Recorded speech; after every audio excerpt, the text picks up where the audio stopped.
Anitha Pushpavanam Kuppusamy Viha YouTube channel அன்பர்கள் அனைவருக்குமே அன்பான வணக்கம்.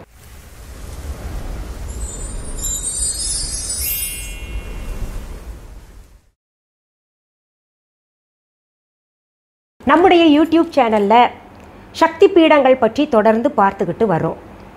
இன்றைக்கு இந்த பதிவில் இரண்டாவது சக்தி பீடமான மதுரை மீனாட்சி அம்மன் திருக்கோவிலை பற்றி பார்க்க இருக்கின்றோம். அதற்கு முன்பாக இன்றைக்கு பிறந்த நாள் மற்றும் திருமண நாள் காண இருக்கின்ற அனைவருக்குமே என்னுடைய வாழ்த்துகள்.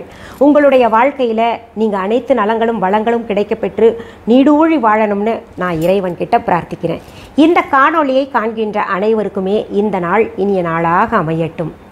சக்தி பீடங்கள் 51 மிக சக்தி வாய்ந்த பீடமாக கருதப்படுவது மதுரை மீனாட்சி அம்மன் திருத்தலம்.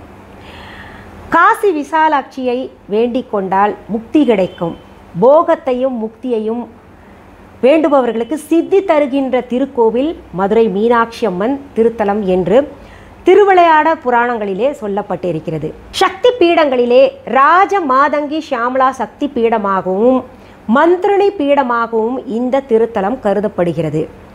விநாயகரின் அறுபடை வீடுகளிலே 4வது பீடமாகவும் சித்தர் பீடங்களிலே ஒரு பீடமாகவும் இந்த திருத்தலம் சிறப்பு பெற்று விளங்குகின்றது. சிவபெருமான் மீது பாடப்பட்ட தேவார பாடல்கள் பெற்ற 274 சிவாலயமாகவும் 192வது தேவார தலமாக விளங்குகின்றது. இந்த ஆலயத்தின் மூலவர்கள் சுந்தரேஸ்வரர் மீனாட்சி அம்மன். தமிழகத்தில் உள்ள 366 மீனாட்சி சுந்தரேஸ்வரர் திருத்தலங்களில் இந்த ஆலயம்தான் மூல ஆலயமாக திகழ்கின்றது. 2500 வருடங்கள் பழமையும் தமிழ் இலக்கிய வரலாற்றில் மிக முக்கியத்துவம் வாய்ந்த மதுரை நகரானது திரு ஆலவாய், நான்மாடக்கூடல், கன்னியாபுரம், கடம்பவனம், பூலோக கைலாயம் என்று இன்னும் பல பெயர்களால் அழைக்கப்பட்டுள்ளது. மதுரை நகரை அழிப்பதற்காக வருணன் ஏவிய 7 மேகங்களையும் தடுக்கும் பொருட்டு சிவபெருமான் தன் சடையிலிருந்து விடுத்த 4 மேகங்களும் 4 மாடங்களாக மதுரையை காத்த காரணத்தால் நான்மாடக்கூடல் என்னும் பெயர் மதுரைக்கு ஏற்பட்டது. சிவபெருமான் அணிந்த அணிகலன்களில் ஒன்றான பாம்பு வட்டமாக சுற்றி தன் வாளை தன் வாயால் கவ்விக்கொண்டு இத்தலத்தின் எல்லையை காண்பித்த காரணத்தால் திருவாலவாய் என்கின்ற பெயரும் இந்த நகருக்கு ஏற்பட்டது. இத்தலத்தை சுற்றி கடம்ப மரங்கள் நிறைந்திருந்த காரணத்தால் கடம்பவனம் என்னும் பெயரும் மதுரைக்கு ஏற்பட்டது. விருத்திகாசுரன் என்கின்ற அசுரனை கொன்ற காரணத்தால் இந்திரனுக்கு ஏற்பட்ட பிரம்மஹத்தி தோஷத்தை நீக்குவதற்காக இந்த கடம்பவனத்தில் இருந்த சிவலிங்கத்தை பூஜித்து வந்தார். அம்மையும் அப்பனும் தனக்கு ஏற்பட்ட பாவங்களையும் தோஷத்தையும் நீக்கிய காரணத்தால் இந்திர விமானத்துடன் இந்திரனே இத்திருக்கோயிலை கட்டினான். முதலில் கடம்பவனக்காட்டில் சுயம்புலிங்கத்தை கண்டறிந்த பாண்டிய மன்னன் இத்திருக்கோயிலையும் மதுரை நகரத்தையும் நிர்மாணித்ததாக வரலாறு சொல்கின்றன.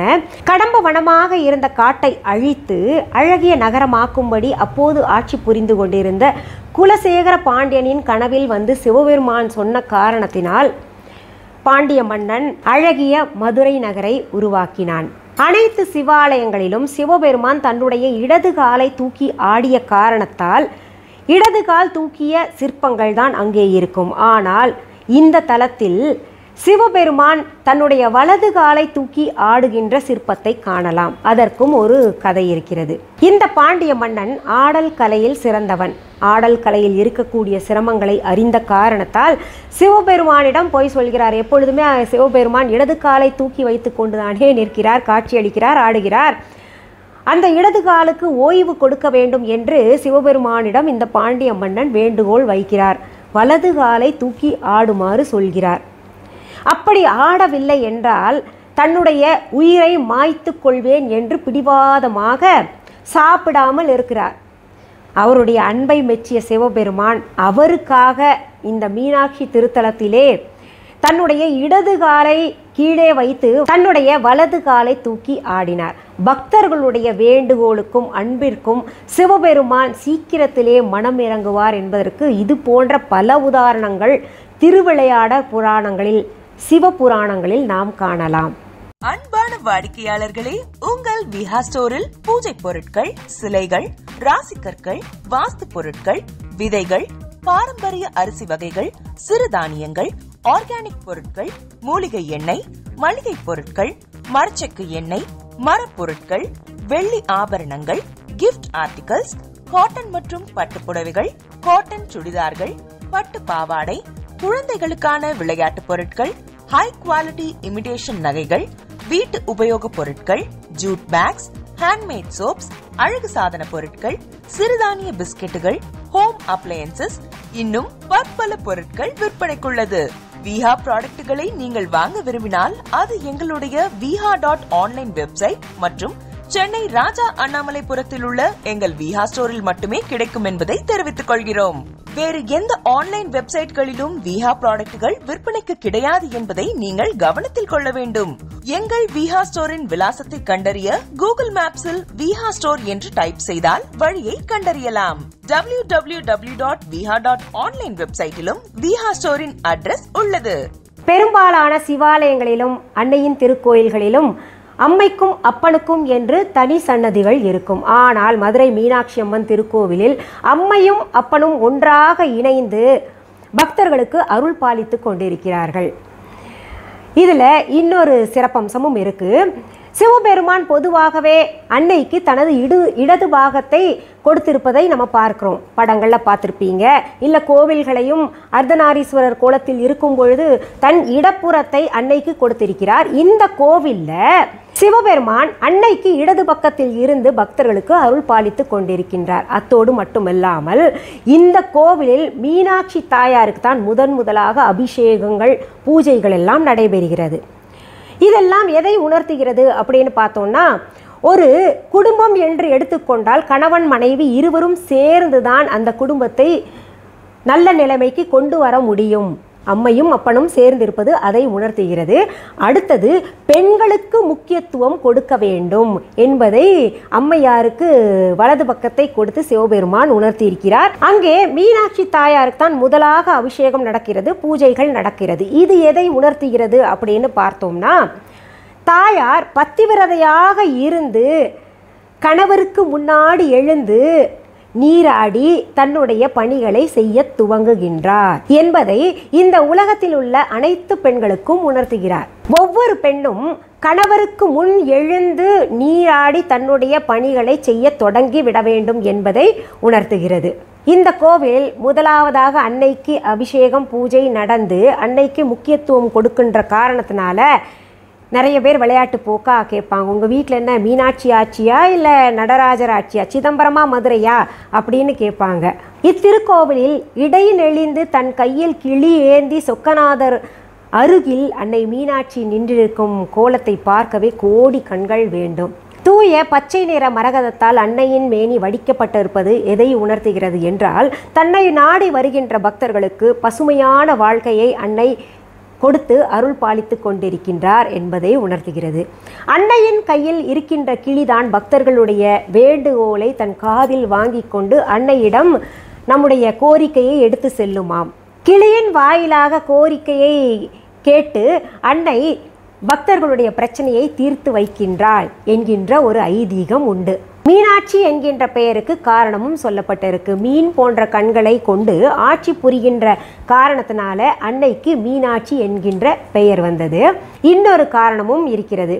மீன்கள் எப்படி தன் குஞ்சுகளை கண்களாலேயே பாதுகாக்கின்றதோ அதுபோல தன் கண்களாலேயே தன்னுடைய பிள்ளைகளை, பக்தர்களை எல்லாம் அம்பாள் பாதுகாக்கின்றார் என்றும் சொல்லப்படுகிறது.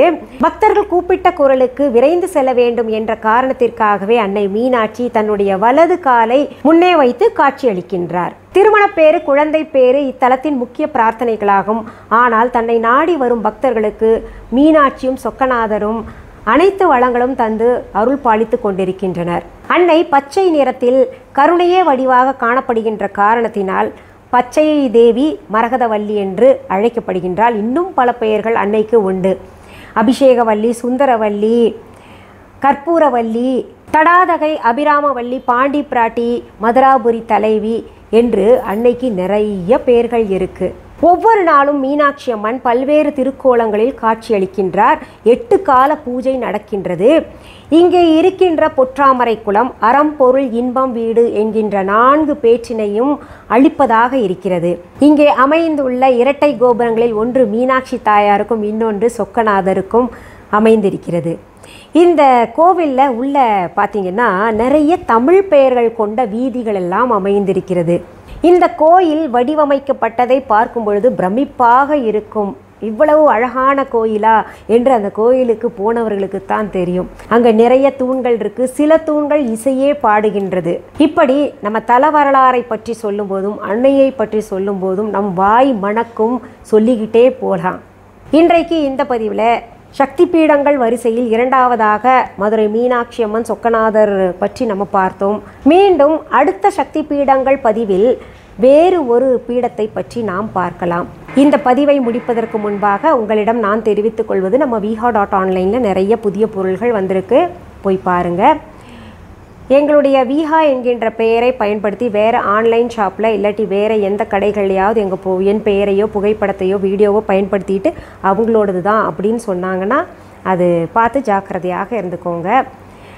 அப்புறம் புதிதாக பார்க்கக்கூடியவர்கள் விஹா அப்படின்னு சொல்கிறாங்களே அப்படின்னு கேட்டிங்கன்னா நம்முடைய ஆன்லைன் ஷாப், அதை கூகுளில் போய்ட்டு www.viha.online டெக்ஸ்ட் பண்ணுங்கள்.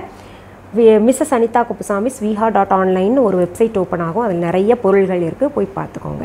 சரி, மீண்டும் அடுத்த பதிவில் வேறு ஒரு நல்ல தலைப்போடு உங்களை எல்லாம் சீக்கிரத்தில் சந்திக்கிறேன். அது வரைக்கும் நன்றி, வணக்கம்.